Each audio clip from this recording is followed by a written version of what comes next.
Anda menyaksikan News Update. Presiden Joko Widodo mempersilahkan pihak-pihak yang tidak setuju dengan penertiban peraturan pemerintah pengganti Undang-Undang Nomor 2 Tahun 2017 tentang organisasi kemasyarakatan untuk menempuh jalur hukum. Saat ini Perpu masih dibahas di DPR sebagai bentuk proses demokrasi dan demi menjaga keamanan dan keutuhan NKRI. Sekali lagi saya sampaikan bahwa Perpu ini terbitkan karena untuk menjaga keamanan negara dalam jangka sekarang maupun yang akan datang. Penting untuk keutuhan negara. Dan kalau ada yang tidak setuju ya silakan jalur hukum, mekanisme hukum yang ada kan juga negara ini negara hukum. Saya kira dipersilahkan. Dan ini kan juga Perpu ini masih dibahas di DPR. Ini juga proses-proses demokrasi.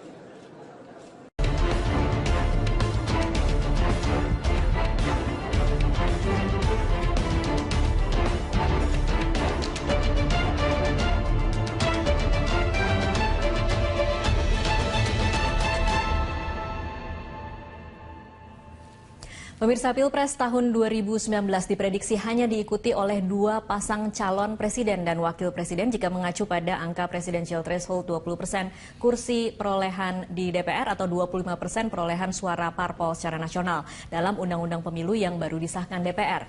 Rekan saya Dora Edward akan memaparkan prediksi koalisi Pilpres 2019. Baik, terima kasih Tasya. Kita mencoba kita flashback lagi ke tahun 2014.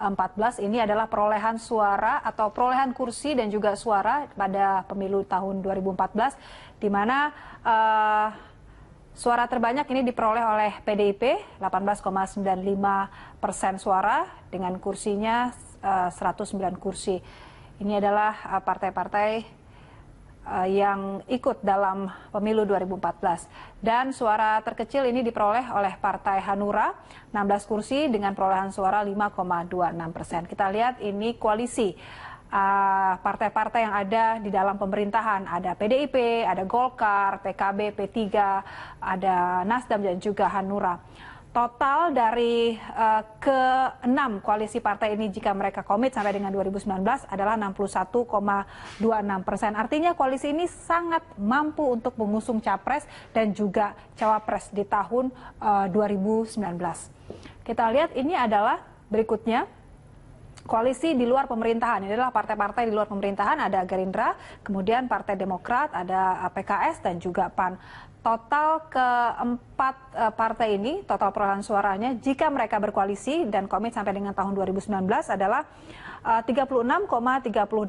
Artinya ini juga sangat mampu juga untuk mengusung capres dan juga cawapres. Kita lihat di slide berikutnya, ini adalah kalau kita mencoba mengira-gira lah, sepertinya kalau Gerindra dengan PKS berkoalisi, artinya keempat partai tadi terbelah, di mana Gerindra dan PKS berkoalisi, total perolehan suaranya hanya 18,6% suara. Artinya kedua partai ini tidak cukup untuk mengusung calon presiden dan juga calon wakil presiden di tahun 2019. Sementara ini adalah koalisi Demokrat dan juga PAN, di mana total perolehan suaranya 17,78%. Ya, artinya kedua partai ini juga tidak mampu untuk mengusung capres dan juga cawapres di tahun 2019. Demikian Tasya, jadi kesimpulannya bila presidential threshold tetap di 20% kursi DPR dan 25% suara parpol, maka capres dan cawapres di tahun 2019 diprediksikan hanya ada 2 pasangan. Kembali ke Anda. Baik, terima kasih Dora. Saya kembali lagi ke Pak Indria saat ini. Kalau Anda melihatnya agenda hari ini itu sama-sama sekedar memperjuangkan uji materi MK untuk merubah presidential threshold menjadi 0% seperti yang selama ini mereka usung di pansus RUU Pemilu, atau memang juga dua kaki bermain kemungkinan bagaimana kalau kita bersama-sama di 2019? Iya, saya kira dua hal itu menjadi pertimbangan. Kalau mungkin pada usulan awal masing-masing partai tentu saya bisa, tapi sebelum ada judicial review di MK, kita pakai yang baru itu, yang 20% PT itu ya. Nah, itulah yang memungkinkan mereka lebih fokus konsentrasi pada perjuangan berikutnya. Dibandingkan memperjuangkan terus membawa itu ke MK dan ternyata tidak berhasil misalnya. Jadi menurut saya apa yang diduga bahwa akan terjadi dua pasangan itu, karena memang 20% itu bukan perkara yang mudah. Ya, jadi hanya saya kira 4 partai besar yang di atas 10% itu yang bisa lolos itu. Lainnya ya hanya ngikut saja. Nah, ya tidak mungkin. Nah, kecuali ada partai-partai baru. Ada partai baru, ya. Yang tentu saja tidak dihitung kalau menggunakan basis itu. 2014. Iya, Oke, baik. Saya pindah dulu ke Mbak Ani. Mbak Ani, sejauh mana sih sebenarnya persiapan Demokrat untuk memperjuangkan 0% itu ke MK? Ya, jadi tentu kan harus punya persyaratan ya di Mahkamah Konstitusi untuk melakukan judicial review itu adalah orang yang mengajukan gugatan adalah orang yang punya legal standing namanya, adalah dia dirugikan oleh pasal terkait dengan batasan 20% kursi tadi apabila dirinya maju sebagai capres karena tidak memenuhi syarat, gara-gara itu kemudian tidak haknya sebagai capres itu tidak bisa. Nah, pertama kan harus lihat legal standingnya, maka yang harus mengajukan gugatan adalah orang yang mau menjadi capres, ya, sehingga terkendala oleh persyaratan itu. Nah, untuk diketahui sebetulnya Mahkamah Konstitusi juga yang memutuskan bahwa Pilpres itu disatukan, diserentakkan dengan pemilu legislatif. Maka penerjemahannya adalah 0% perolehan kursi karena belum ada pileg.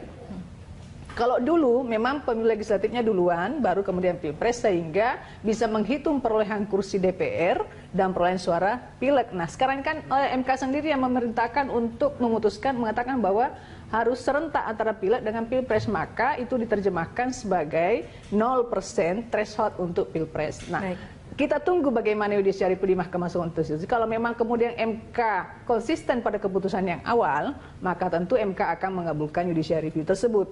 Nah, kalau itu dikabulkan oleh MK, maka peta politik jadi berubah signifikan. Dan saya kira semua calon melalui partai, karena harus tetap diusung oleh partai politik, akan muncul beberapa calon. Bukan hanya dari Gerindra, dari Demokrat, ada mungkin partai baru juga bisa mengusung capres ya, karena ada beberapa partai baru juga akan muncul. Nah, itu akan memberikan penyegaran politik juga kepada masyarakat, banyak pilihan. Tapi kalau itu ditolak oleh Mahkamah Konstitusi, tetap persyaratan 20% tadi untuk perolehan kursi, maka mau tidak mau partai politik diikat oleh pasal itu. Tidak ada juga jaminan bahwa partai pemerintah sekarang yang bersatu itu juga bersatu nanti di 2019, belum tentu juga. Karena mereka mungkin tidak membuat kontrak politik yang sekaligus ya, bisa saja mereka juga ada yang berpisah ke sini. Jadi masih ada peluang sebetulnya si tiga pasang calon misalnya ya, karena ke 1% bagi 20-20 masih memungkinkan lah tiga pasangan calon. Dan dinamika ini masih kita tunggu, tapi apa yang dilakukan Pak SBY dengan Pak Prabowo malam ini adalah sesuatu, saya kira komunikasi politik yang sangat positif untuk melihat perkembangan selanjutnya. Tapi saya sekali lagi menegaskan, pertemuan beliau berdua tidak hanya membahas tentang presidensial threshold, saya kira lebih jauh kepada bagaimana melihat kondisi bangsa saat ini dan bagaimana perbaikinya ke depan. Baik, Mbak Adi, ditahan dulu, kita akan coba sapa Pak Joni Plate dari Nasdem yang bergabung dari luar studio. Selamat malam, Pak Joni. Selamat malam, Tasha. Iya, Pak Joni, kita masih membahas masih seputar Undang-Undang Pemilu, tetapi lebih konkretnya lagi kita mengomentari bagaimana pertemuan SBY dan Prabowo pada malam hari ini. Bagaimana Anda melihatnya? Iya, tentu kami ya menyambut baik sekali pertemuannya Pak SBY dengan Pak Prabowo ya. Dan ini seharusnya memang pertemuan seperti begini perlu dilakukan di antara para pimpinan partai politik, di antara tokoh-tokoh masyarakat. Setidaknya di pertemuan-pertemuan seperti ini mendiskusikan masalah bangsa. Atau bisa mempertemukan pikiran-pikiran yang sama demi kepentingan bangsa. Namun kebetulan pertemuan ini waktunya itu berdekatan sekali dengan pengesahan RUU Pemilu yang pasti ditafsirkan juga ada kaitannya dengan konfigurasi politik persiapan untuk pemilu 2019, baik itu pemilu legislatifnya sendiri maupun pemilu presiden. Ya. Tadi saya mendengar juga komentarnya Bu Andi Nurpati. Saya termasuk salah satu anggota pansus ya, yang disampaikan oleh Bu Andi Nurpati ini didiskusikan berbulan-bulan di pansus terkait dengan terjemahan dan penafsiran terhadap konstitusi. MK itu sendiri menerbitkan 2 putusan. Keputusan nomor 14 tahun 23 terkait dengan keserentakan. Tapi di amar putusan MK nomor 14 ini tidak sama sekali menyinggung pasal 9, yaitu tentang ambang batas.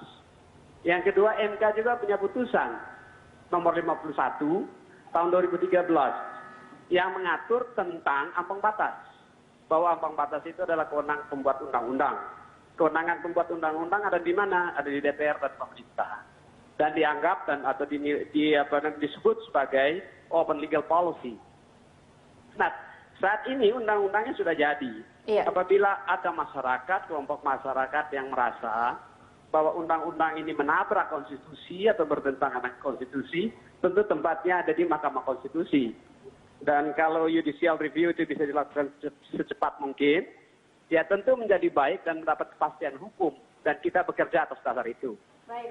Pak Joni, nah, terkait dengan Pilpres nanti, betul apabila konfigurasi 20%, maka